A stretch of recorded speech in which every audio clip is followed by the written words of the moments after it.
And welcome on my YouTube channel. Today we will speak about Hrungnir, and I will show you and explain you everything that I can against this boss. Is very annoying and you're gonna need to masterize a lot of different things, a lot of details to optimize the damage against this boss. Let's see.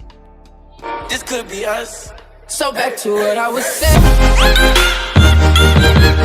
Could be us. As always, let's together read the different skills and passive of this boss. So we have random attacks that will have 90% chance to decrease target attack gauge. So that kind of skills always brings some RNG because it will randomly attack and decrease the attack gauge on some of your champs. And for example, we don't want the boss to target Hrungnir in this situation. There we have that thing that will reduce the vigor by 2. Okay. The attacker, so this is where he will prepare the big skill that will totally annihilate you if you don't control this boss. Attack all the enemies 2 times, and it also decreases the vigor by 0.5. Okay. Attacker description, very annoying skills, and it will totally counter our Frost Morgan, but we still don't have any better option than Frost Morgan. Attacks all the enemies 3 times. Okay, total damage. This is the Blazing Destroyer. This is what the boss is going to cast if you don't control him, and so if you don't control him, you will just not be able to survive against this skill. When attacking, 100% chance to gain overwhelming fear. Okay. It increases the attack speed and it reduces the damage taken. It is counted as a buff, so it means that we will be able to remove this buff with the skill 2 of Morgan. He also have something, if you do not have Overload's favor, 100% chance to gain Overload's favor. Yes, it will allow the boss to got back the control immunity just after that is going to use this skill. Okay, what else could we say about the boss? We got that thing, increase the attack. Okay, we don't care that much because our main damage dealer is Hrungnir. And the boss also has resistance, like all the different bosses from this content. He will charge the attack gauge by 5% every time that we gonna hit him. Okay, now let's look the equipment. So what look like the stats of my main damage dealer, who is Hrungnir, as much attack as possible. You will also want her to be not too slow. I don't feel that it makes a big difference, but this is how I decided to play her, with some attack speed on mainly on the orb. That will allow me to get that kind of speed. A lot of attack, obviously, critical strike damage, and I think we need to have 50% critical strike rate. We're gonna look during the fight if we miss some critical strike hit. There I'm using Morgan with a speed set and vitality set.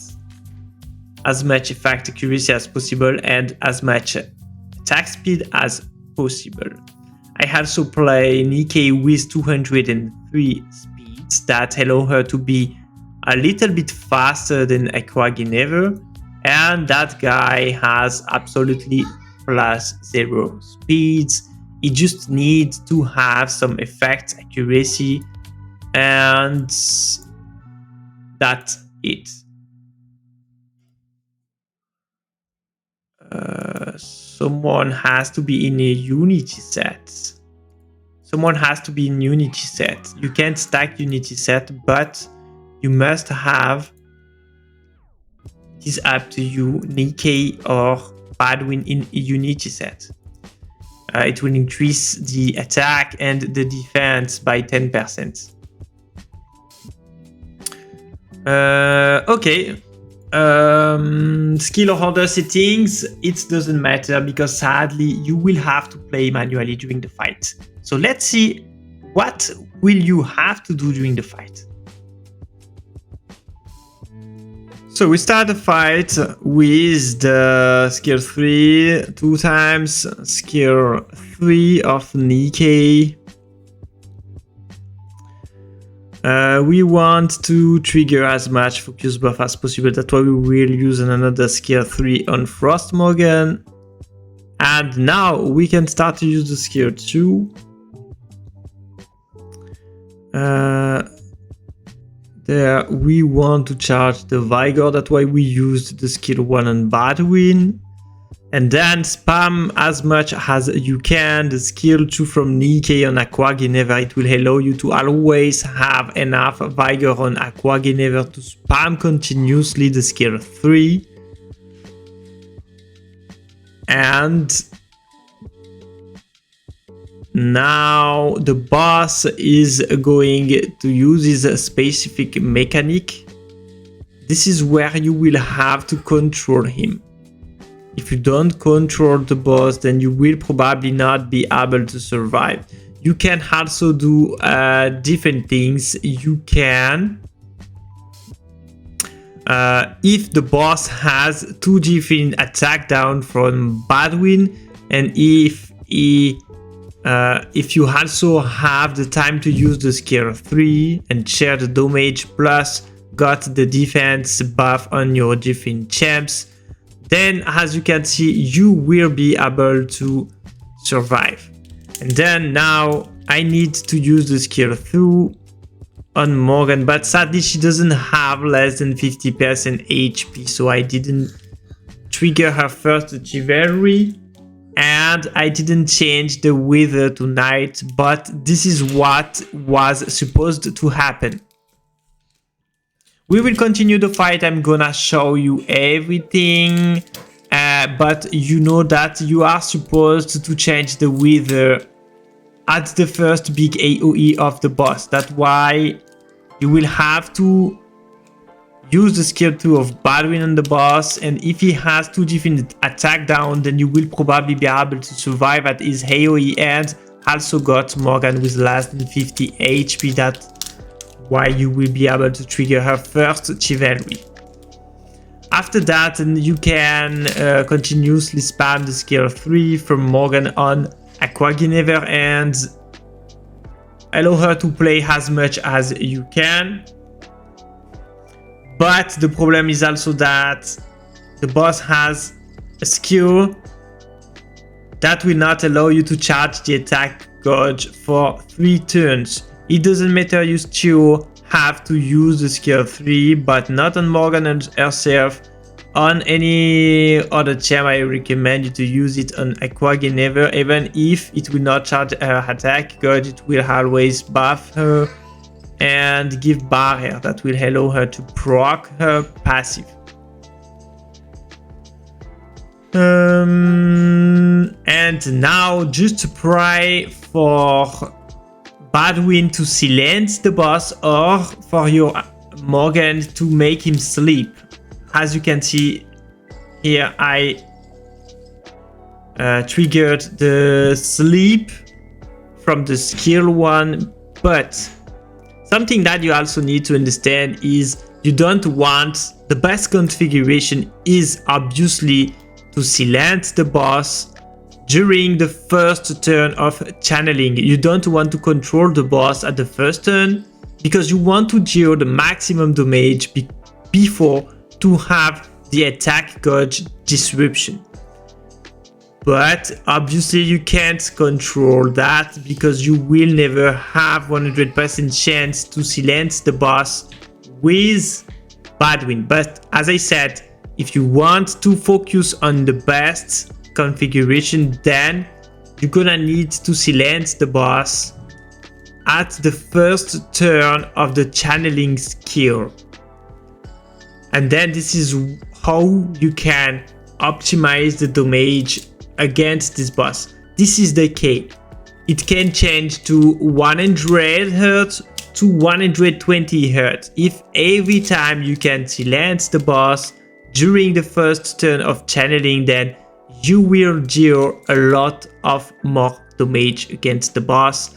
And also you need to change the weather to night at the beginning of the fight. But even if you can't got the best configuration, you should anyway be able to deal much more than 100 Hz against this boss with this team.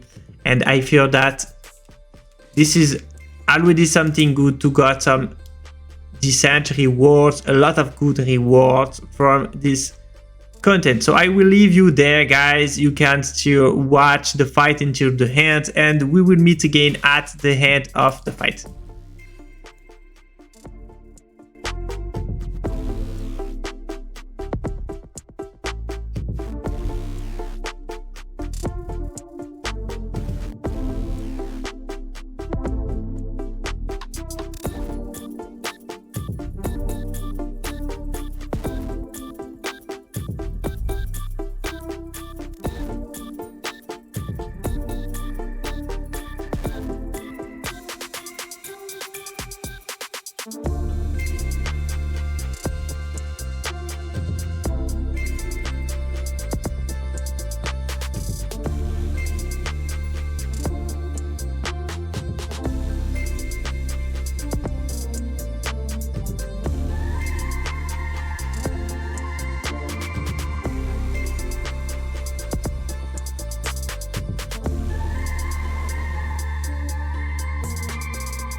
So, as you can see, this is not an easy fight, and sadly, if you want to deal the maximum damage, you will probably need to run a lot of different fights and try to get the perfect RNG. And that's how I guess you can reach that kind of score with like 120 more hurt. This is crazy. He probably has a lot of bonus damage on the relics, the relic of Aqua, because you can now summon her relics from the banner. And as I said during my video, one of the most important part is to silence the boss with bad win at the second turn.